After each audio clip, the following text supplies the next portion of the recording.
Bom, hoje eu queria tocar num assunto, eu quero falar sobre maternidade. E minha mãe, Dona Cláudia, se você estiver vendo esse vídeo, fica tranquila que não vou falar mal de você, não. Inclusive, minha mãe tá cada vez mais consciente e eu tenho muito orgulho dela. Minha mãe é uma mulher corredora, minha mãe é uma mulher que passou por muita dificuldade na vida dela e ela tinha tudo para enlouquecer, mas ela é uma mulher que segue provando para si mesma que ela é capaz de vencer. Então, assim, embora eu tenha os lugares aonde a maternidade me afetou, porque assim, não tem como. Eu duvido que exista uma forma de gerar um ser humano sem causar nenhuma angústia, sem causar nenhuma dor, sem causar nenhuma ruptura, né, e um significado pesado diante disso. Embora eu tenha, sim, os meus momentos de sentir as dores causadas pela maternidade, eu consigo reconhecer o quanto a minha mãe é um ser humano foda. Mas esse assunto aqui é sobre maternidade de uma forma geral. Eu nem tinha que justificar, mas eu queria reconhecer a minha mãe no início desse vídeo. Enfim, vamos que vamos. Nesses últimos meses, eu tive muito acesso a histórias de mães. Eu vi mães sendo mães, eu vi mães expressando suas angústias e suas preocupações, eu vi mães sobrecarregadas e eu vi mães de idades diferentes, com filhos em momentos diferentes, mães de crianças, mulheres grávidas, mãe de filhos que já são adultos, e eu percebo um padrão em todas elas, que é a projeção da própria criança em seus filhos. Eu vi mãe que, por não ter tido amor, afeto, abraço, amparo, despejou abraço, afeto e acolhimento e colo pro filho, em cima do filho com afeto. Eu vi mãe que, por não ter tido afeto, amparo, palavras de amor, de carinho, não soube dar isso para seus filhos. Eu vi mães que, por terem tido dificuldades na vida e ter vivido desamparos e tiveram que descobrir tudo sozinhas e tiveram que assumir responsabilidades muito cedo, essas mulheres vivem com muito medo que seus filhos passem por dificuldades na vida e muitas vezes elas impedem que os seus filhos amadureçam por estar sempre ali, preocupada, não, mas e se você fizer isso não dá certo, sabe? Sempre demonstrando preocupação e medo. Eu vi muitas mães com muito medo de seus filhos morrerem. Eu acho que toda mãe carrega esse medo, na real, e até certo ponto é compreensível, é algo que veio de você, mas que tá pro mundo e que vai morrer independente de você. Vi mães esperarem que os seus filhos a reconheça, que seus filhos dê a ela aquilo que ela não teve, o amor que ela não teve, o amparo que ela não teve, o afeto que ela não teve, ela esperando, expectativa. Eu ouvi mães que criam os seus filhos com base nas suas expectativas do que ele tem que ser, do que ele vai ser, do que ela quer que ele seja.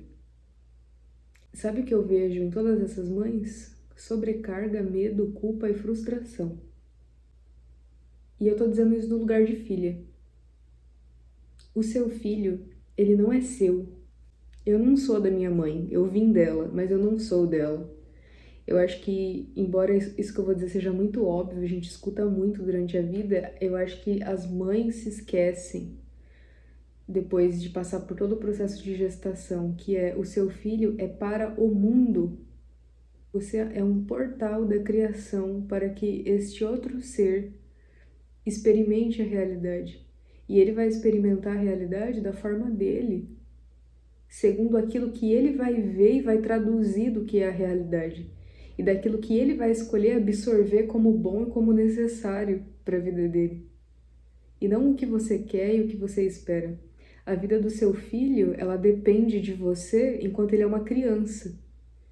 Enquanto ele for uma criança, vai ser o período onde você vai ensinar, vai guiar, vai estruturar esse ser humano. A partir do momento que ele vai para o mundo, a sua responsabilidade com ele é apoiar, é assistir, sabe? Mas até quando você vai ficar carregando os seus filhos nas costas? Até onde isso não é fuga de si mesmo? Isso não é a fuga para encarar a sua própria dor? Até onde isso não é medo de ser rejeitada pelo seu filho? O medo de... Eu vi muitas mães sobrecarregadas, mães cansadas, mas mães que não conseguem pôr limite em seus filhos. Sabe por quê? Porque elas lembram de quando elas não tiveram algo. Eu observei um tipo de mãe, que é a mãe que depende emocionalmente do filho, e quando o filho decide viver a própria vida, porque muitas das vezes esse filho fica sufocado e uma hora ele vai embora, uma hora ele vai se rebelar se ele não adoecer. E esse filho decide seguir a própria vida e essa mãe que depende desse filho, ou ela adoece, não sei se de fato adoece, ou ela se coloca dessa forma para gerar um impacto emocional no filho, ou ela usa das formas mais sutis, as mais cruéis de manipulação na fala, para manter o filho ali, ou para fazer com que o filho se sinta culpado de viver a própria vida. Eu vi mães que, muito provavelmente, elas não quiseram engravidar e acabou acontecendo. E seus filhos cresceram, elas viveram em função deles por um tempo, mas com muito pesar. E ao ver os filhos livres e prosperando, ela sente raiva, ela sente inveja, porque perdeu parte do tempo dela em função daquilo. E agora, como assim você tá indo pro mundo, você tá prosperando? Ela não consegue perceber a bênção de ter um filho que foi pro mundo, que é ter de volta a liberdade. E com ela, a capacidade de se curar, de se transformar, de se acolher e de se dar tudo aquilo que você queria ter. Não tem uma linha de chegada, sabe? Não tem data certa para fazer as coisas. Se você teve que pausar a sua vida por um momento para administrar a vida do seu filho, dê graças a Deus que ele tá vivo e que ele sobreviveu, que ele tá prosperando e agora você tem de volta a sua liberdade para fazer tudo aquilo que você quer fazer, para construir tudo aquilo que você não teve, para se dar tudo aquilo que não te deram. Eu vi mães com inveja, usando das formas mais cruéis para manipular e diminuir e podar seus filhos. Eu vi mães que, quando os filhos precisou entregar a elas a dor que elas sentiam, esse filho foi rejeitado com palavras do tipo: mas e eu? E o que eu passei? E o que eu senti? Mães que não sabem acolher os seus filhos quando os seus filhos precisam expressar aquilo que eles sentem. Eu acho que existe uma falha muito grande na relação materna e paterna, que é uma certa hierarquia e um desrespeito diante disso. Eu entendo a hierarquia familiar durante a infância, isso é óbvio, você precisa impor limites no seu filho e você precisa educá-lo, criar ele para a sociedade. E para isso, em muitos momentos, o seu filho ele vai simplesmente ter que abaixar a cabeça para você. Tipo, você vai falar e o seu filho vai fazer, ponto. Mas a gente, voltando ao ponto de que criamos os filhos para o mundo, você precisa entender que o seu filho, ele é um ser humano e que você é um ser humano. Você não é mãe, dona deste ser humano e nem você é filho. Você é fulana com nome, RG e CPF e você foi portal para fulano com nome, RG e CPF, entende? E é isso. É claro que existem camadas de intimidade e de profundidade e de construção afetiva diante disso, mas é só isso. Você não deixa de ser um ser humano responsável por si, responsável pelas suas próprias emoções, responsável pela própria capacidade de dar um jeito na sua própria vida, no seu próprio emocional. Como filha, eu sou muito grata por ter tido a liberdade de ir e vir. Embora tenha passado pelas questões emocionais que passei, eu sou grata por isso.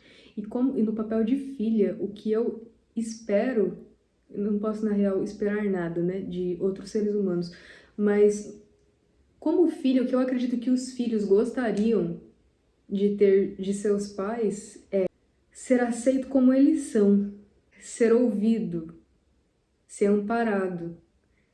E que quando eles precisarem trazer para vocês as dores que eles sentiram a partir do que vocês causaram, que vocês estejam disponíveis para ouvir, para dizer assim: cara, eu não imaginava que você se sentia assim, eu sinto muito, pode me falar, eu tô aqui, eu tô te escutando, eu tô aqui. Sem justificativa mas porque naquela época, porque naquele tempo, porque sem justificativa, só escuta o seu filho. Ah, mas e as minhas dores? E o que eu passei? O que eu senti? O que eu tive que viver para essa menina, para esse moleque que tá aí? Cara, você não consegue perceber o quanto isso é a frustração da sua criança? A dor que você passou, que você sentiu, que você teve que lidar, isso você tem que entregar para os seus responsáveis. Da mesma forma que você se coloca disponível para receber as dores do seu filho causada por você, você direciona as suas dores a quem causou as suas dores. Ao seu pai, à sua mãe, ao seu tio, à sua avó, quem foi o grande causador da sua tragédia? É para essa pessoa que você vai direcionar e não aos seus filhos. Seus filhos não têm responsabilidade nenhuma em te amparar. Você consegue entender isso? Eu acho que não, porque muitas pessoas tiveram filhos sem pensar nos detalhes do que é administrar um corpo e uma mente. Aí talvez você se pergunte assim: nossa, talvez vocês me achem insensível. Eu falei que ia ser, provavelmente seria desconfortável esse vídeo, mas algumas coisas precisam ser ditas e às vezes elas vêm de forma meio seca, meio dura. Se de repente você não tem acesso à sua mãe, ao seu pai, a pessoa que como eu disse, que foi o grande causador da sua tragédia, o que você pode fazer? Escrever cartas escrachadas, falando assim: por sua culpa, fulano de tal, eu me senti assim, assim, assim, assado. Toma, eu entrego pra você essa dor. Entende? Se você precisa xingar essa pessoa, você precisa arregaça no papel. Lembra de data, lembra de situação, lembra de coisas que você passou sozinho, que doeu, que você queria ter um responsável do seu lado e você não teve. E escreve. Depois você queima essa carta. Depois você escreve outra carta, reconhecendo também o que teve de bom, porque sempre tem um lado ruim, um lado bom de uma história. E aí você acolhe esse lado bom. Mas é importantíssimo que você aprenda a entregar suas dores para os causadores, os verdadeiros causadores das suas dores, para que você não projete as suas dores nos seus filhos. Todas essas mães sobrecarregadas que eu vi, mães sobrecarregadas, mãe preocupada, mães que criam expectativas e são manipuladoras e acham que estão corretas. Em todas elas eu notei o mesmo padrão. Todas elas projetam as suas dores de infância, os seus medos, os seus anseios nos seus filhos. Os seus filhos não são vocês. Ponto. As suas dores você entrega para quem causou as suas dores. Ponto. Quando o seu filho se sentir frustrado, angustiado e precisar trazer para você o que ele sentiu, causado, querendo ou não por você, acolha, escute, esteja disponível para escutar. O seu filho não é uma extensão de você, você foi um portal para ele vir ao mundo e só. O seu filho não te deve nada. E se o seu filho for adulto, você não deve nada a ele, além de disponibilidade para comunicação, para pontuar detalhes dessa relação. Depois que seu filho é adulto, a relação que vocês têm é relação de humano com humano. Seres humanos. Não é bebê. Não é criança. Não depende de você, você não depende dele. Como filha, eu preciso te afirmar algo. Filho aprende por observação. Se você quer que o seu filho seja foda, seja foda. Se você quer que o seu filho estude, estude. Se você quer que o seu filho se alimente bem, se alimente bem. Se você quer que seu filho se exercite, se exercite. Se você quer que seu filho seja um bom exemplo, dê bons exemplos. E isso aqui não é sobre falar, filho, faça isso, filho, faça aquilo, filho, seja isso, filho, seja aquilo. Não, seja você. Seja você. Como filha, eu te digo, mãe, se cuida. Porque quando você se cuida, quando você foca em você, quando você melhora, eu melhoro. Mas quando você se coloca como vítima, como coitada, quando você sente dó de mim, quando você sente pena de mim, ou quando você sente pena de você, eu sinto pena, eu me sinto incapaz, eu me sinto fraco, eu me sinto inseguro. Eu preciso que você seja responsável e forte por você para que eu possa me tornar responsável e forte por mim. Vocês entendem? Faz de conta que eu sou sua filha falando pra você, eu preciso de você forte. Eu preciso de você adulta funcional. Eu preciso que você acolha a sua criança interna para que eu consiga ser criança.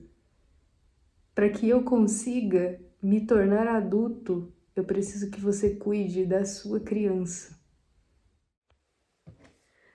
Não tenha medo de impor limite também, caso você for aquela mãe que se sente sobrecarregada, mas morre de medo do seu filho ir embora, morre de medo de lidar com aquele período onde o seu filho meio que vai virar as costas para você e aí você fica aceitando tudo. Corta esse cordão umbilical, deixa esse filho amadurecer, deixa ele ir embora, deixa ele viver a vida, deixa ele caminhar com as próprias pernas. Você vai ver se ele não volta. Ele volta, cara. Se tem uma coisa que o filho faz é voltar quando ele tem liberdade genuína, quando ele se sente seguro, quando ele se sente incentivado. Se tem uma coisa que o filho faz é voltar. Porque ele vai viver a vida, ele vai experimentar a vida, ele vai experimentar o que tem de bom, o que tem de ruim, o que é difícil, o que não é, e ele vai te reconhecer. É a partir da ruptura, é a partir do distanciamento que abre espaço para que o seu filho te compreenda como um ser humano e não como um peito. Enquanto o seu filho te vê como um peito, e enquanto você vê o seu filho como um bebê, em algum lugar continuar alimentando a fantasia de dependência emocional, vai ser impossível criar uma relação de respeito, de verdade, de honestidade. Você acha que você conhece o seu filho. Você acha que conhece. Eu tô direcionando esse vídeo às mães, porque geralmente a relação da paternidade, ela vem como aquele quem vai fazer a ruptura. Geralmente a relação triangular, que é mãe, pai, filho, ou mãe, filho e uma terceira pessoa. Essa terceira pessoa, ela precisa vir para fazer a ruptura dessa relação. Então, o pai, geralmente, ele é a pessoa quem abre o caminho para o filho ir para o mundo, para o filho ir para o mundo e para a mãe voltar para a liberdade de ser indivíduo. Mas, na realidade que a gente vive, pelo menos aqui no Brasil, o quanto de mães solteiras, né? De mães que viveram ali com seus filhos e criaram os seus filhos, que não estão nem conscientes de que elas precisavam de uma terceira pessoa para fazer a ruptura. E também tem os casos de mães que excluem essa terceira pessoa. E essa terceira pessoa que também é desinformada de tudo, que só meteu, fez filho, mas não sabe de nada, não sabe como adentrar esse mundo da mãe com o filho para fazer a ruptura, entende? Desse lado temos um ser que falhou, com certeza falhou, porque esse era o papel dele, fazer a ruptura, mas desse lado também temos a mulher que, e muitas das vezes, não abre espaço para que o pai faça a ruptura, ou essa terceira pessoa, esse terceiro indivíduo. Mas eu estou direcionando as mães, o papel do terceiro, no caso do homem, é justamente cortar o cordão umbilical, entende? Então, mães, vocês vão ter que fazer isso, velho. Vocês vão ter que entender que os seus filhos não são seus, eles são pro mundo. Para que tire esse caralho desse fardo das costas. O que me estressa é ver mãe sobrecarregada. Quando é criança, a gente até entende, né? Tipo, seria ótimo se tivesse um grupo de apoio, se tivesse um homem bom ali do seu lado para poder fazer essa ruptura junto com você, de uma forma orgânica, de uma forma menos traumática possível. Mas não é a realidade que a gente tem, não é a maioria. E aí a gente vê mães de eternos bebês, sobrecarregadas, cansadas, mas eu acho que ao mesmo tempo acomodadas na função de ser mãe, querendo fugir de se encarar, de se resolver e sentir a dor do cordão umbilical cortado, de ver esse filho indo pro mundo e talvez demorar para voltar. Esse assunto é um assunto que me indigna muito, sabe? Porque eu não sou mãe. Por eu não ser mãe, é quase como se eu não estivesse no meu lugar de fala. Então é um assunto que me gera muita indignação, porque eu vejo muitas crianças em corpos adultos administrando outras crianças. Eu vejo muitas crianças que não se tornaram adultos funcionais, se tornaram sobreviventes. Dão conta de sobreviver, mas não são adultos funcionais, que estão administrando outras crianças. E aí eu fico indignada, porque como eu não tenho filho, foda-se, perde todo o valor que eu tenho pra falar. Mas aí vocês lidem aí com as frustrações, você lide aí então com o desrespeito, você lide aí com o seu fardo. Esse vídeo ele tem a função de te dar um portal para sua própria liberdade, um portal para o acolhimento da sua criança e para uma relação mais saudável com seus filhos, com uma relação de empoderamento, com uma relação de abundância nessa relação, sabe? De honrar, para que seu filho te honre e você verdadeiramente honre a vida do seu filho, compreendendo que ele é um ser humano e que você é um ser humano e não mãe e filho eternamente. Então é isso. Se você viu esse vídeo até aqui, eu agradeço. Se você se sentiu cutucada, olha para isso, que não é à toa. Se você já está consciente disso tudo, que bom, que ótimo. Vamos saber aonde é que está o eu mãe, o eu criança, o eu adulto, né? Pra gente não estar só jorrando as nossas expectativas, as nossas frustrações, as nossas dores nesse outro indivíduo que tá aí, crescendo ou já crescido, não é? Até logo.